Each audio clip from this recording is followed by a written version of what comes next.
అందుకే వచ్చేది నేను.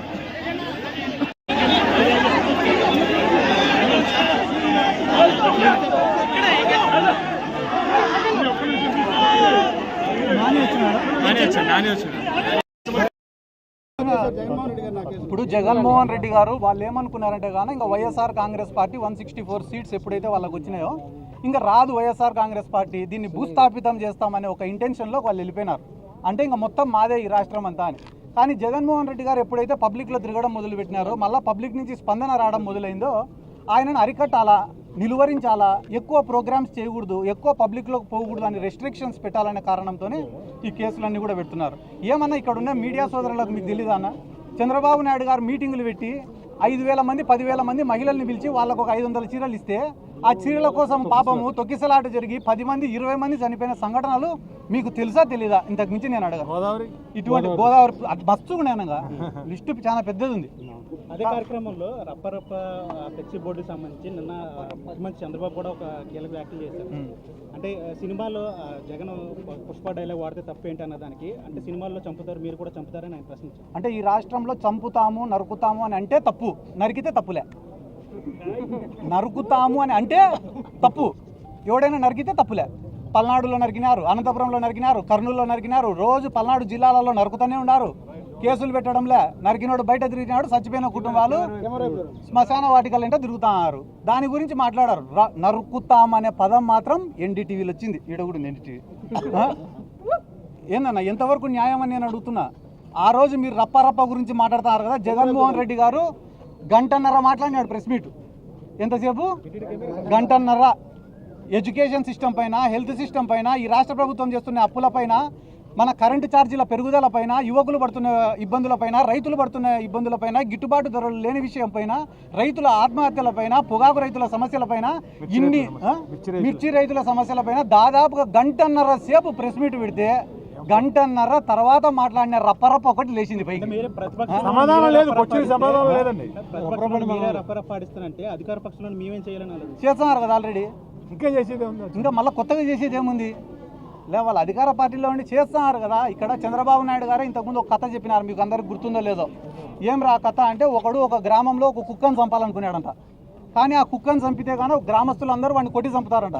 కాబట్టి వాడు ఏం చేసినాడు, రోజు ఒక 10 మంది కూర్చునే కాడికి పోయి, ఒరే అది పిచ్చి కుక్కరా అని చెప్తాడంట. మళ్ళీ ఇంకో గుంపు కాడికి పోతాడంట, ఒరే ఆ కుక్క నిన్ననే ఒక ముసలోని గరిచిందిరా అని చెప్తాడంట. మళ్ళీ ఇంకో గుంపు కాడికి పోతాడు, ఒరే ఆ కుక్క నిన్ననే చిన్న పిల్లోని గరిచిందిరా అని చెప్పి వన్ ఫైన్ డే ఆ కుక్కను చంపుతాడంట. చంపితే గ్రామస్తులందరూ అబ్బా పిచ్చి కుక్క చచ్చిపోయింది రా అన్నారంట. అట్లా ఈరోజు రాష్ట్రంలో నువ్వు తప్పు చేయాల్సిన అవసరంలే.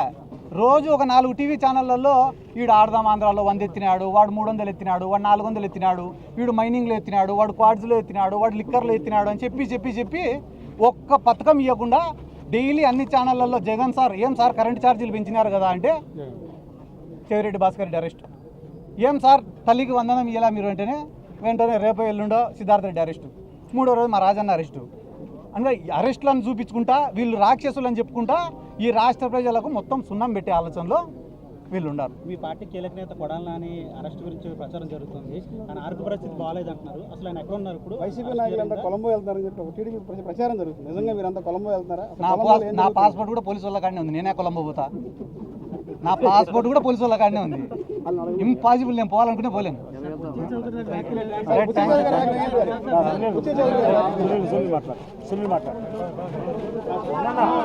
అందరికీ నమస్కారం.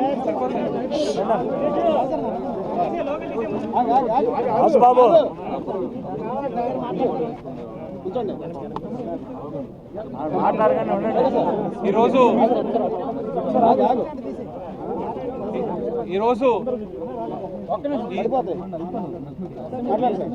ఈ ప్రభుత్వం అన్ని వర్గాల ప్రజల్ని ఇబ్బంది పెడుతుంది. అలానే యువతని ఇటు ఫీజు రియంబర్స్మెంట్ లేక, ఇటు నిరుద్యోగ భృతి ఇవ్వకుండా, కాలేజీల్లో ఏదైతే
అందుకే వచ్చేది నేను.